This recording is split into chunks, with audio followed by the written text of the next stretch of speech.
All right, welcome back to another episode of the podcast. Thank you to all the patrons. Really excited to be slowly growing this community. This is my safe space for spiritual expression, so I very much appreciate you having along. I don't think that I'm calling this the Stoic George podcast anymore. The Stoic George username came about on TikTok. It was actually suggested to me by a friend that I was hanging out with at the time. And I was like really just beginning on my spiritual journey. And I was recently inspired by stoicism, which is a great philosophy. It's a beautiful philosophy. I actually really started studying stoicism from Marcus Aurelius and Seneca when I broke my foot skateboarding in 2021, if you believe in time. And that was actually a significant time period for me because I was very, very deeply attached to skateboarding, very ego attached to skateboarding, which I speak about a lot. I really identified myself as a skateboarder. And that broken foot forced some distance, and that broken foot gave me the time to get into stoicism. And I do think stoicism played a role in my spiritual awakening, but over time it really did fade into the past, and it's not really something I focus on. And not that the perceptions of others should be valued too much. I did get this common feedback from people who were like, when people hear the word stoicism, a lot of people immediately assume it has to be when people hear the word stoicism, they often assume that it has to do with being cold, emotionless, stone-faced, stoic, very, very manly. And that's not really what stoicism is about. Stoicism actually has a lot of parallels to Buddhism, and Buddhism is really if I were to pick a discipline or a study focus, I would say Buddhism is really what gets me going. But so many different philosophies and religions, they're all talking about the same thing. And what I'm starting to see for myself through this bookshelf that I have right here is that I'm really creating my own spirituality. So I don't need to claim to be a Buddhist or a Stoic or any of these things. And, anyways, I started just feeling like, my TikTok, my podcast, it's not about stoicism. So why am I holding on to this name, Stoic George?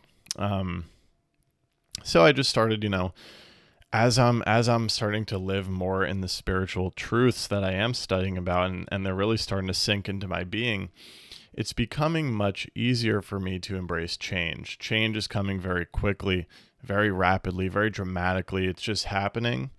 And when it comes, I just follow it. And when I have an impulse to change something, there is much, much less of that questioning period, of that overthinking period. I'm just kind of taking actions. And that I actually am dropping the Stoic George nomer so easily is pretty significant for me, because I used to really, really overthink little decisions like this about my social media presence, because all these decisions used to have such a weight. I thought it was like I had to make the right decision. Now it's much lighter. I'm just Stoic George not feeling right anymore. It's my ego was never tied to the name Stoic George. It was just a label. Labels in general are much lighter. So if I need to choose a new label that's serving me in a new moment, I'm just going to go for it. And there's far less panic. And this feels great. This feels really good. So I don't know what to call it. I don't know that I need to call it anything. I think as I'm learning about the kind of concept of Dharma Art, Dharma Art is when you are simply overflowing with creativity. And I think that's what I do. I think that's what I do when I record this podcast. I think that's what I do when I think that's what I've always been doing, but I didn't really see it that way. Now I see that there is this natural overflow happening, And it doesn't need to be labeled and put into a box. And we love doing this thing as humans. We love to label things and put them in a box. And then we feel like the thing that we were doing, we need to continue putting it into that same box. But this becomes inhibiting. And the more I'm growing along the spiritual journey, I'm finding that anything I label, if it's taken too seriously, is going to start to feel inhibitive very, very quickly. And it's actually a much better feeling to drop the labels, to just freely choose what you want to do in each moment. So does the podcast even really need a name? I don't think so. Because I think it is just this raw expression. Now, I know labels are useful. Labels are useful with communicating with the outside world. People finding this podcast might want to have some idea of what it's about. And, I can use this. I can still access the intellectual side of my brain. And I'm like, okay, I'm speaking about spirituality. I'm speaking about truth. I'm speaking about my life. So there are things I could use to label the podcast. Maybe it's just the George Poulos podcast. And I got rid of the stoicgeorge username. Stoicgeorge. I need to slow down when I do these.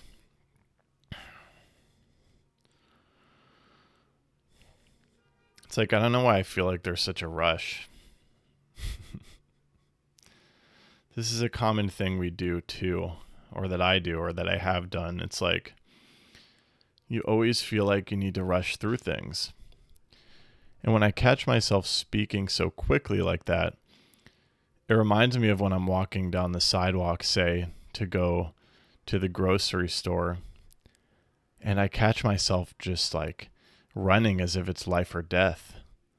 And when I catch myself doing that, I'll pause and take a deep breath and actually look around. It's almost like when I was rushing, I didn't even know where I was. I was just in this fight or flight thing, kind of feeling like I need to get to the next place as if it's life or death. But I love those moments where I catch myself and then I can return into a meditative state, literally return to this moment, return to where my body is instead of trying to escape it. And I think that's what I'm just noticing I keep getting out of breath. I'm stumbling over my words. And it could be because I'm excited, because I love doing this podcast, but it's also like, whoa, man, chill.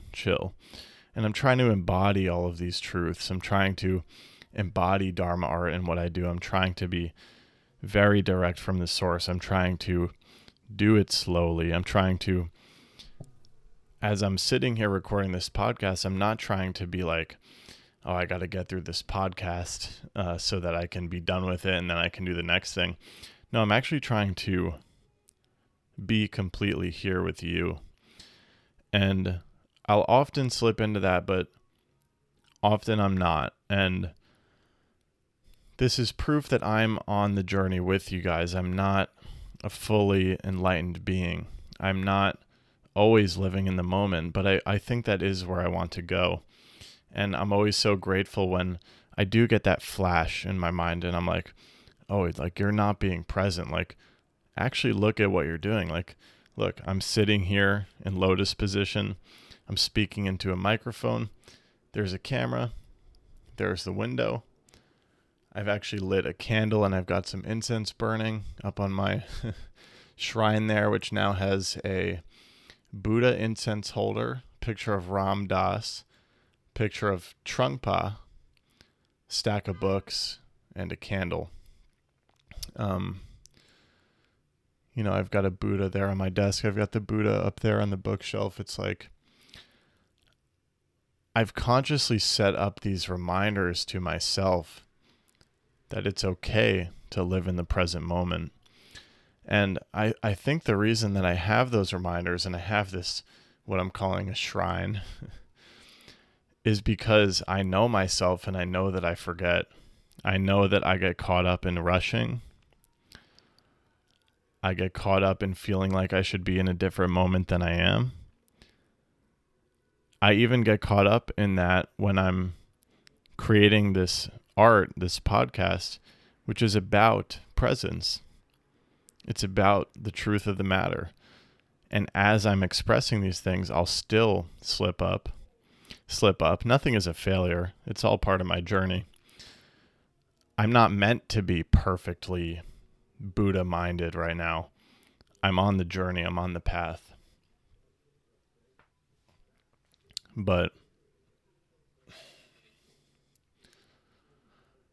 it's really good for me to have those reminders, because I don't know, I remember I used to look at like a Buddha statue and it like looked like this religious symbol, and it was very off-putting.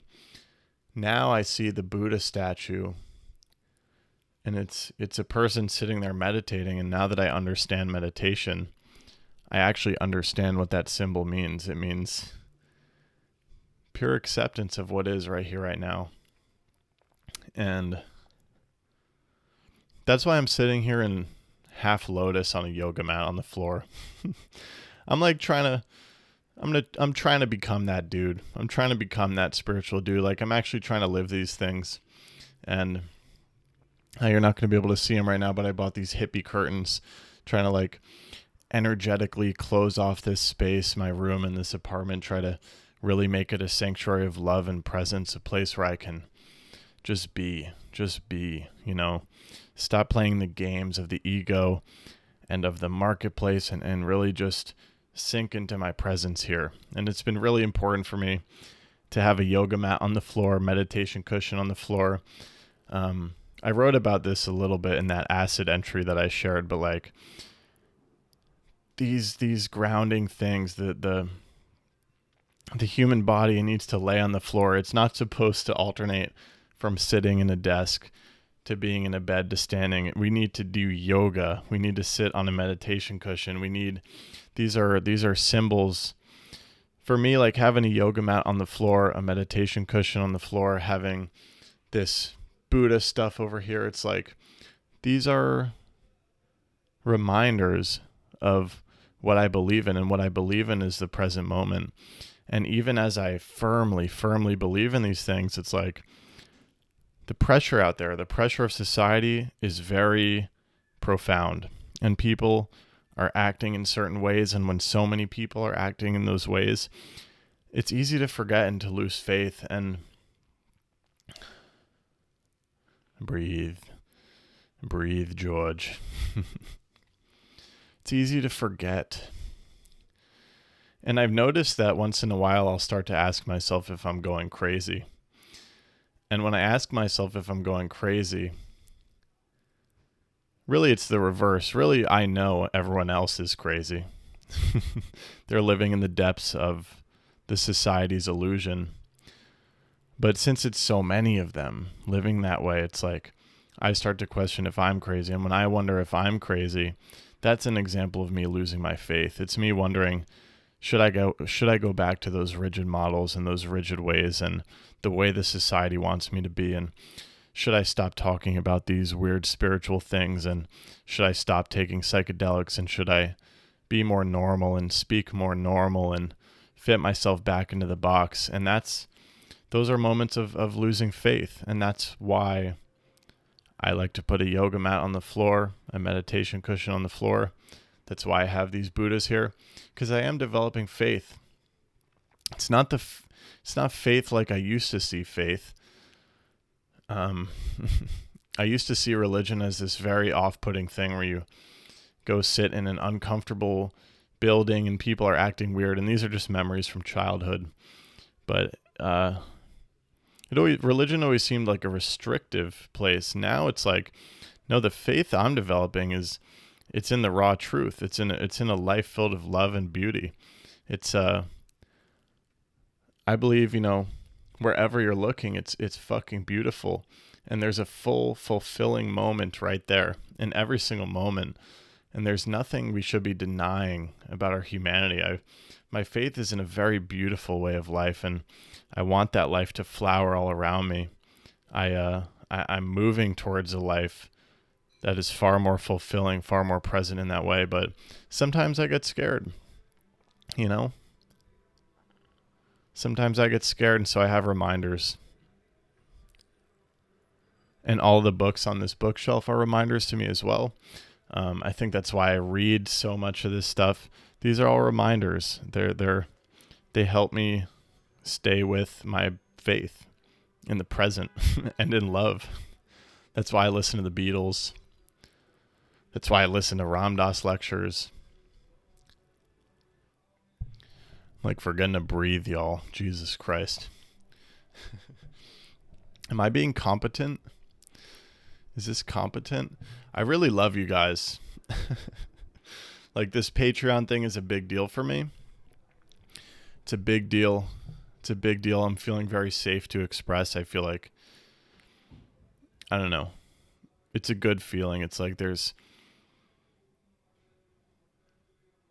something about all of you like showing me, you're like, yes, I want to hear this enough to pay money, where it's like, oh, okay, I trust these people.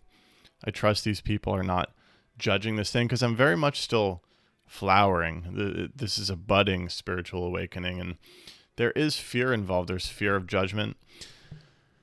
And as I'm talking about lack of faith, it's like, yeah, I'm around a lot of people in my life who don't really believe in this stuff. They actually believe in happiness through hard work and accomplishment. And I'm like fearful. Like fearful of those people in a way. Not really, but like I do know that spending too much time with those people, sharing too much energy with those people can rub off on me. It can make me lose my faith. That's why I really, really want to gravitate towards a spiritual community. And it's something I've been seeking out. I've been looking for like Buddhist meditation groups. I've been seeking out these people, and I'm developing a really good radar of like who is really, really stuck and who do I need to set boundaries from and stay away from. And that actually reminds me, I think this is good. So, and I don't need to take myself too seriously. I'm going to uncrisscross here. Whoops.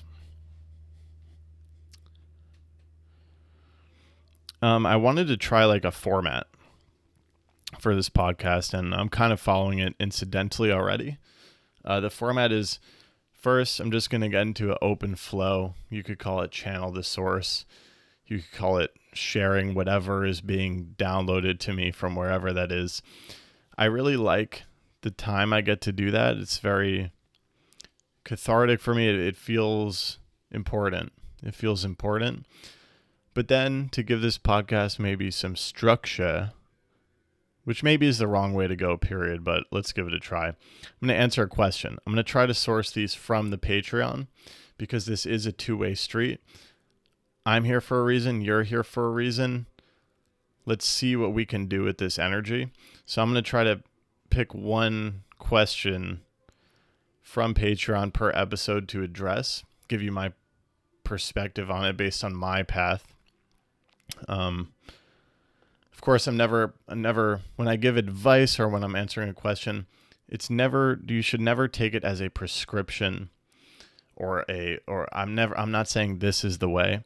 I'm just saying, based on my experiences and how I'm seeing things and based on my studies, this is how I'm seeing it. That's all that would be. And then I'll finish off with a reading update so you guys can really be tapped into what I'm reading real time, because it does move very quickly. And I'm also kind of keeping up with that on the Instagram story. So that's another place to keep up with the reading.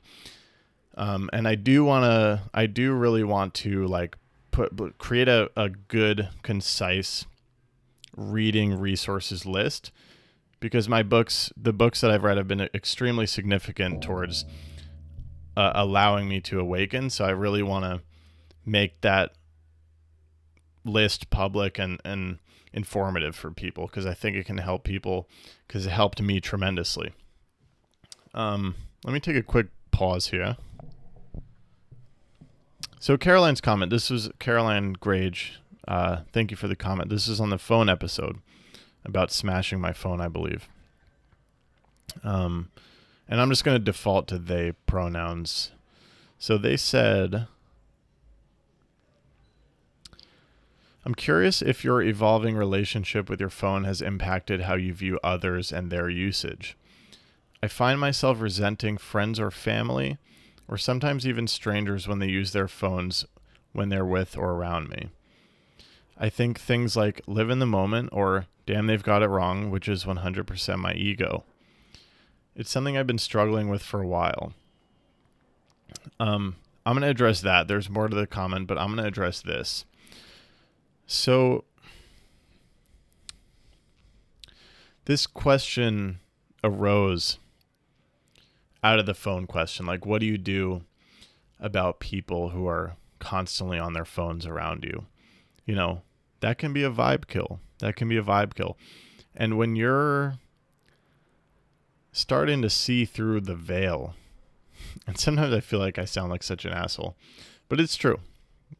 When you're starting to awaken to the love that is all around us and the beauty of the present moment, it can be a freaking vibe kill when someone's just staring at their phone, and what you want is to enjoy a moment of presence, and feeling the energy of people around you is a real thing. Anyways, I think the broader implication of this question, what I find really interesting about it, is we're on our journeys and we're starting to see these things. We want to share the love and be present and dance and communicate freely and be free. We want to be free. And what do we do about all these people around us who are stuck, who are pulling out their phones constantly for whatever reason? Maybe they don't understand the importance of the present moment. Maybe they're anxious. We don't really know what that reason might be.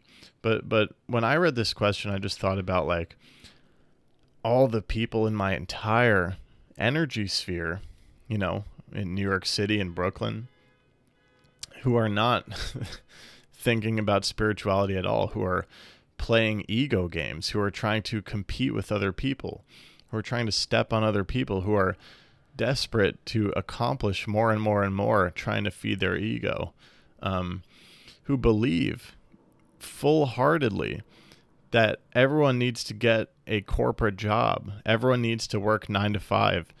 Everyone needs to have a certain way of life.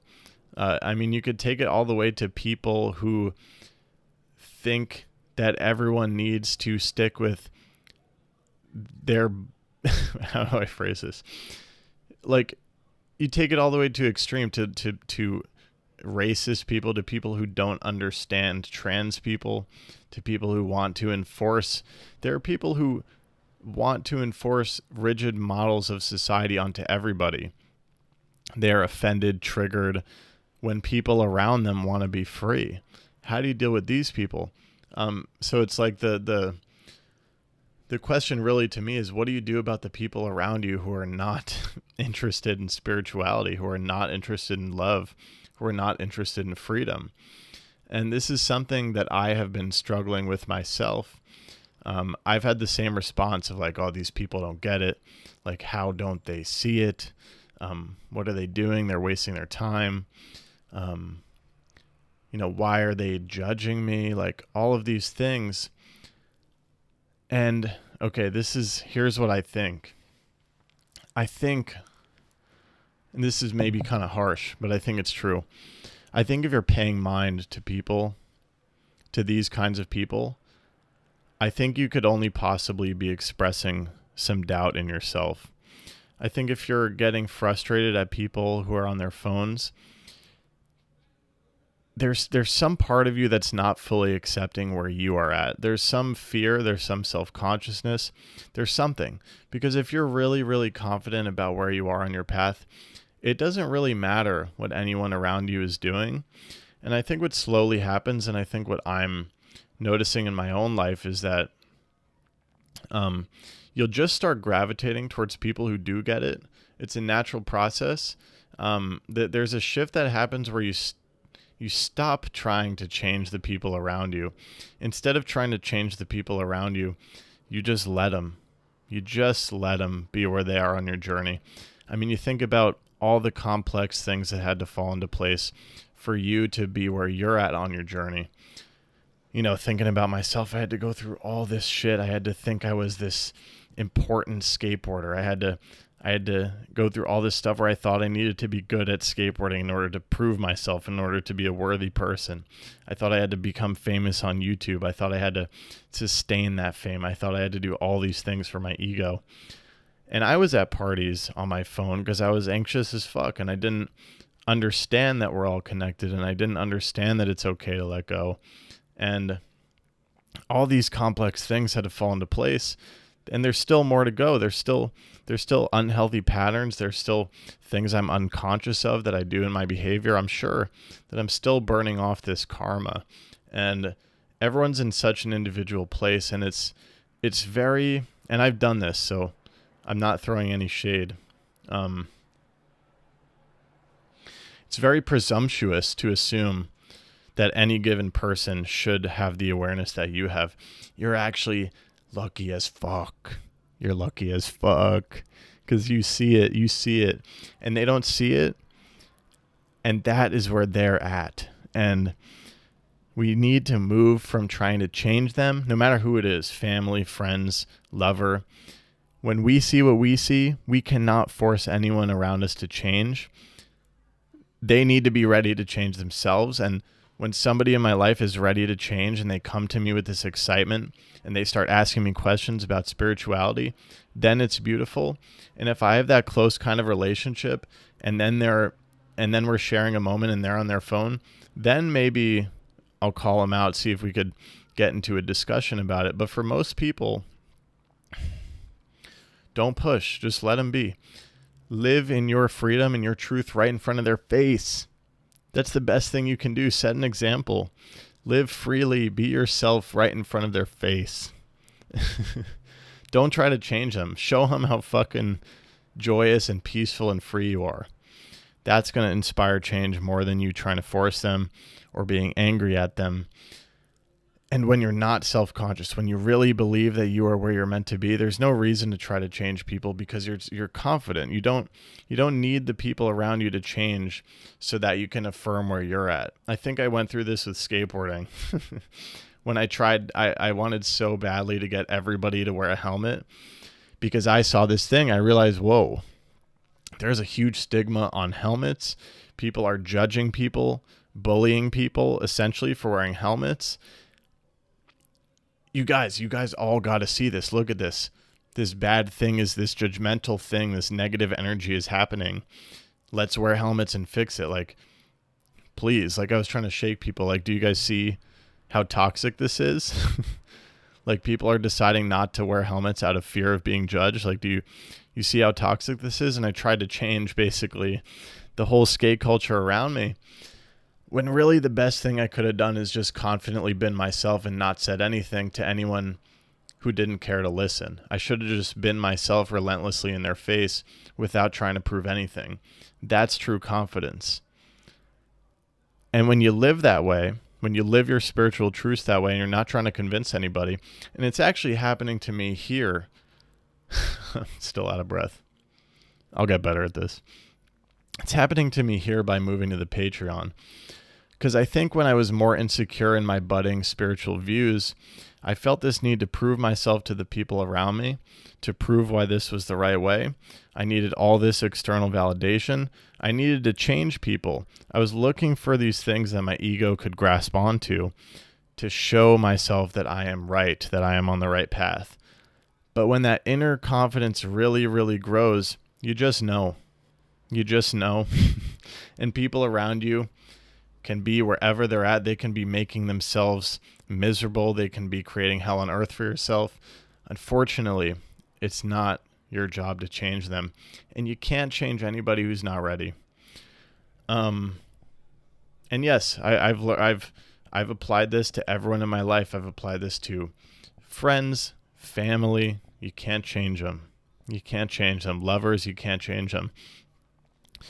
Now, when you're really, really involved with somebody and there becomes a misalignment like this, like literally, if it's a matter of you're awakening and they want to stay stuck, that's when you need to set boundaries, because you need to set boundaries. Like I was talking about this loss of faith.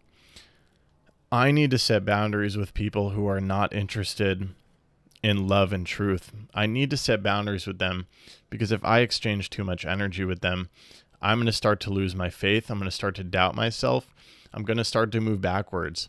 So I need to energetically set up boundaries and physical space boundaries with people who are not vibrationally aligned with me, because I want to be around the people who want to go straight to the light, who want to live that loving life of truth and human joy, and people who want to spread the love and create a peaceful, loving planet and all these things. And I don't want to exchange too much energy with pessimists and people who think the world is falling apart, and people who are going to judge other people, people who are playing ego games, people who are competitive. These are things that I'm no longer trying to convince them to see it the way I see it, but I do set up boundaries. And those boundaries affirm to yourself that you believe in what you believe in. And when you do that, you're initiating a manifestation process, and you're going to start to actually attract people who understand. You're going to start to find your community. And this has been happening in my life. And yeah, I do want to get really open about sharing about my life on this podcast, because it is a private podcast. But yeah, I've recently found a lover who is just so completely aligned, and it's because I set all these boundaries, and I energetically distanced from so many people as I was going through like a big dating phase this summer.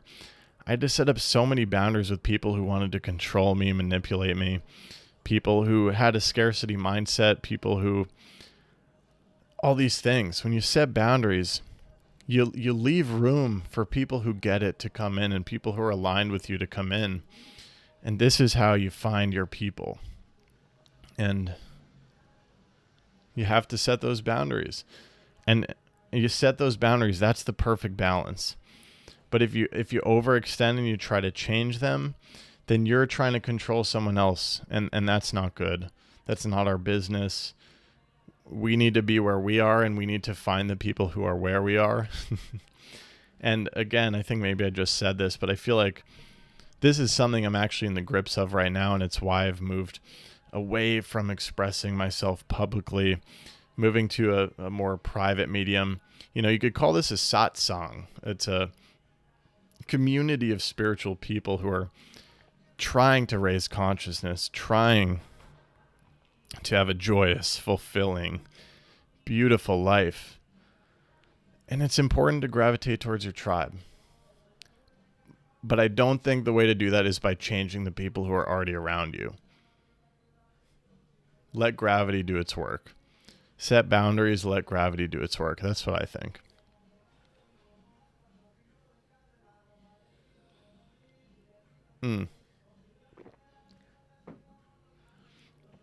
One more thing is like still be patient with people. Like allow people the space to be where they are. Don't try to change them.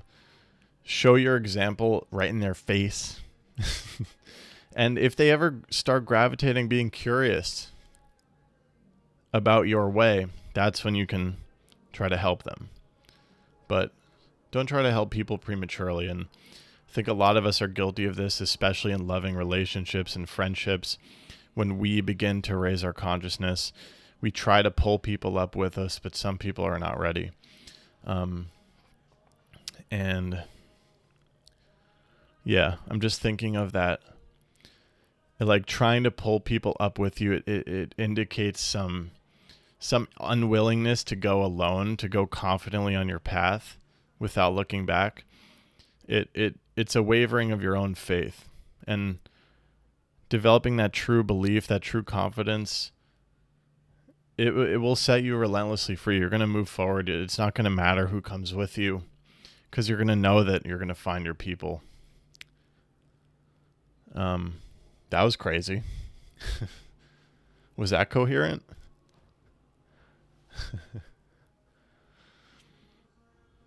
Maybe I'll address this one too while I'm at it. This is the second half of Caroline's comment.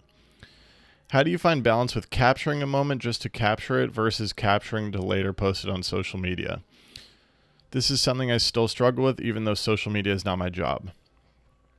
So I've struggled with this for a long, long time. It's like, how many moments do I capture and how many moments do I live in? The thing is, there's no difference. If you're living spontaneously in the moment, you will naturally capture some moments and you will naturally live in quotations, in other moments. Capturing a moment does not pull you out of the moment. It's impossible to be out of the moment. You're always in the moment that you're in. So if you're capturing a moment, you're in a moment where you're capturing a moment. If you're in a moment, you're in the moment. Where you can get into trouble here is if you're experiencing a moment and you start to calculate. Calculating is always bad. Trusting your impulse is always good. And when I say always, I don't mean always. I'm just speaking freely. When you're calculating, should I capture this moment for social media or should I live in it? That's when you're actually ripping yourself out of the moment. And I have been in a place in my past where I was overcompensating the future. I was always thinking about capturing this moment so that I could make a great video. I think that is bad. That's a removal of presence. But if you're in a spontaneous moment and you spontaneously decide to capture it, there should not be a consideration of this future outcome on social media. The capturing, if it's born purely in the moment, spontaneously, if what you want to do is capture, just capture the moment. There's nothing wrong with that. You're not being pulled away. But if you pull out your phone and you start going into your head about how is this video going to be and is this, all of these things, then you're stepping away from Dharma art, right? You're stepping away from spontaneity and you're starting to calculate how you're going to capture this moment so that it appears a certain way in the future. I think that's to be avoided, but when you're in a moment, you don't have to capture it for social media, or you can. Just let it arise spontaneously, and then I think you're safe. That's my take on that. I hope that made sense. Okay, so quick reading update. I finished Creativity by Osho. Again, Osho is controversial cult leader. He was in the movie Wild Wild Country on Netflix. Every time I share his books, someone's like, "Oh my God, you're reading a book from a cult leader? Like, how could you?" If I haven't said this before on the podcast, watching Wild Wild Country and seeing that cult, I would call it a commune. Seeing that cult and seeing Osho speak, I was like, whoa, this is low-key beautiful. Yes, some controversial things happened on the commune, but if you watch the film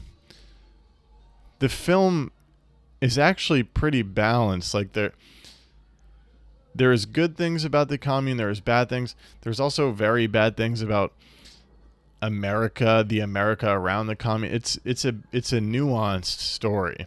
Anyways, watching the film is what made me want to read Osho, because I'm into this shit. I'm like, oh shit, like an Indian guru who seems like he's interested in Buddhism and meditation. Like, I should probably read this and see what's up. And his ideas must be pretty good if he's able to craft an enormous, thousands of people sized commune who all sit and meditate and walk around naked and do all these things. I'm like, oh, he's got to have some pretty profound ideas. And that scene in Wild Wild Country of the festival was just like really beautiful. I was like, wow, these people look very happy. Again, form your own opinions if you like forming opinions, but the man has beautiful ideas and he's profoundly wise. I've already mentioned his book, Intimacy, changed my goddamn life. It's allowed me to fall in love for real. I'm serious. For real, I don't think I've ever fallen in love like this before.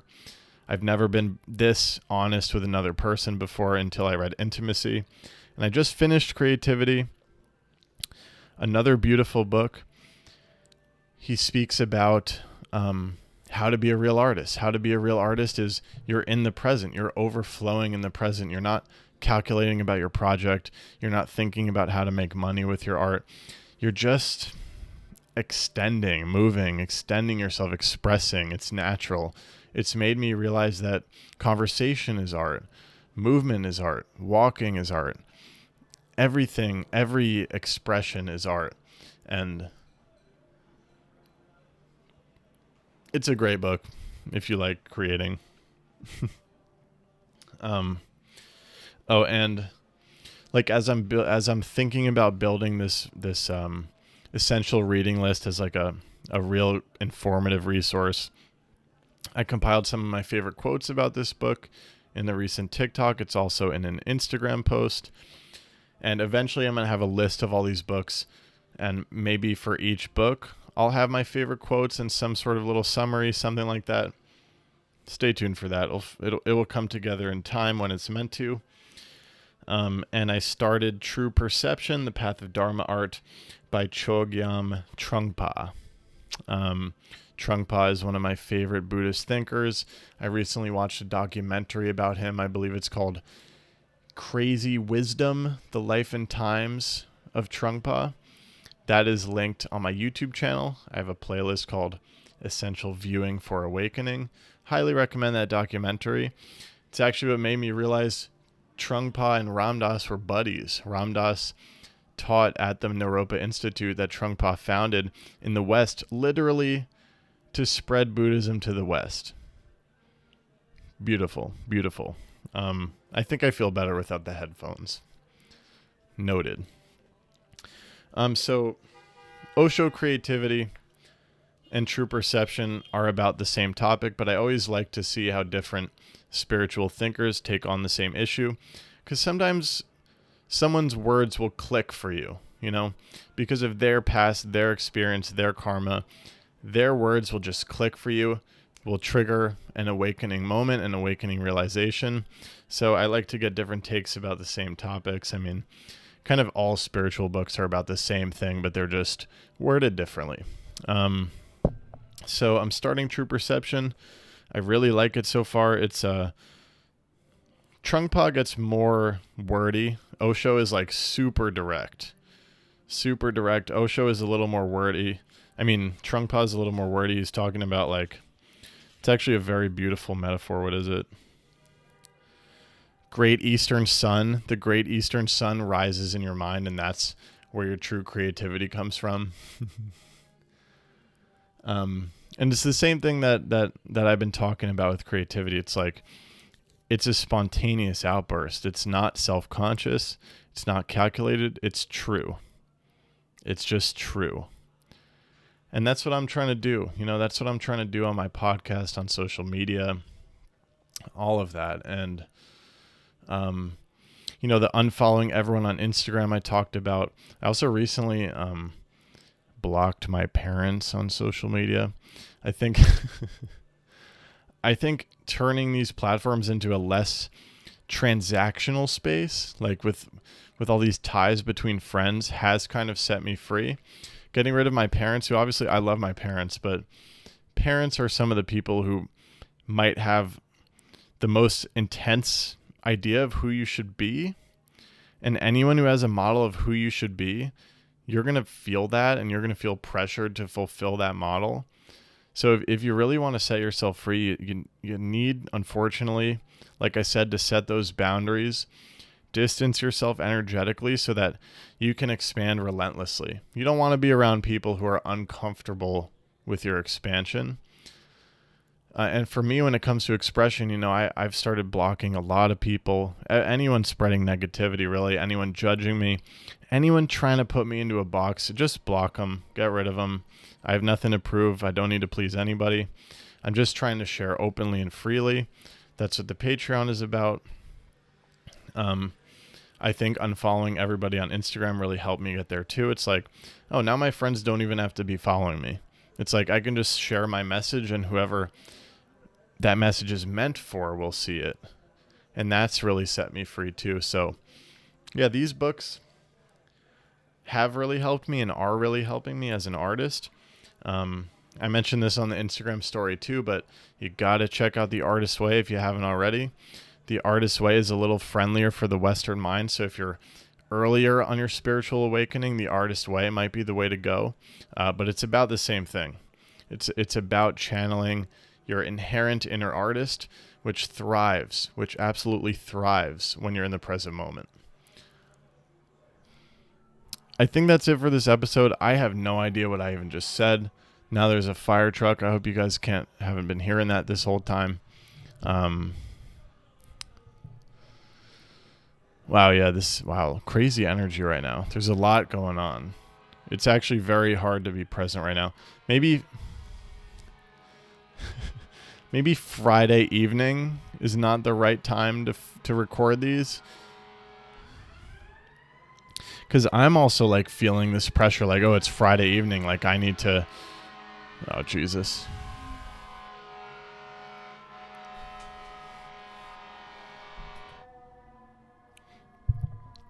It's interesting what days of the week we'll do, right? It's like, fuck.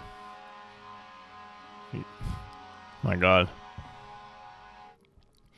It's like since it's Friday at 5:30 p.m. right now, I feel this pressure like, oh, I need to wrap this up.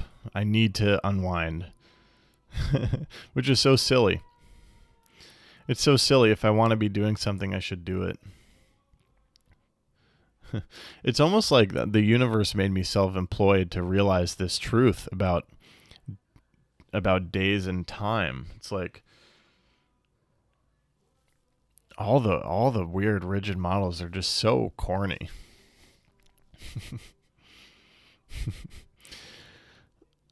Like you can survive and thrive by just listening to yourself in each moment. But I'm still a part of this game. I feel like since it's Friday at 5:30, I have to go to a party or something.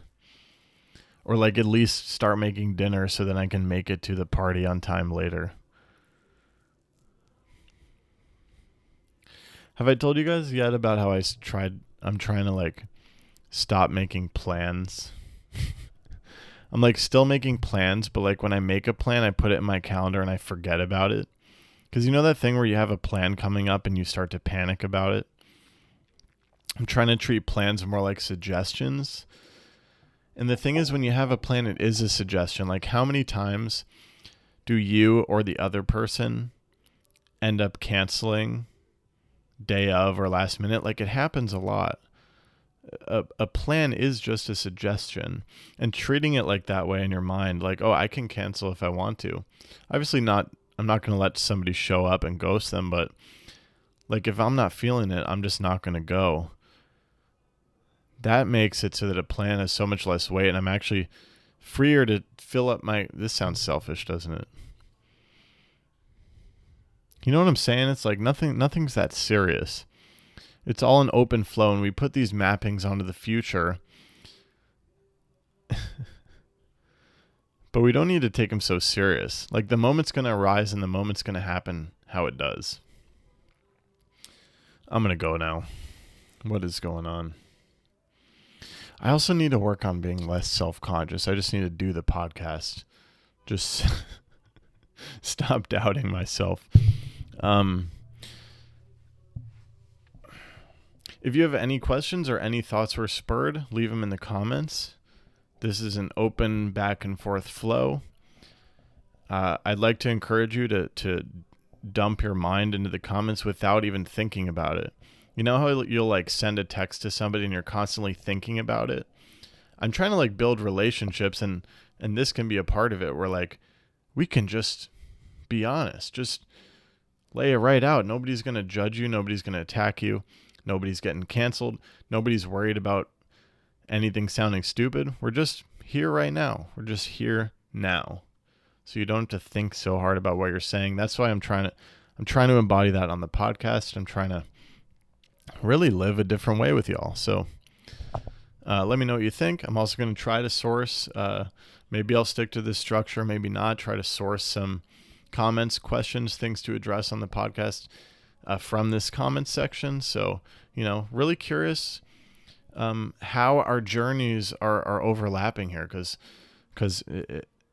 if you're listening to this, we are overlapping, and there is commonality, and I'd love to openly discuss what we're all going through on this insane unfolding presence that we call life.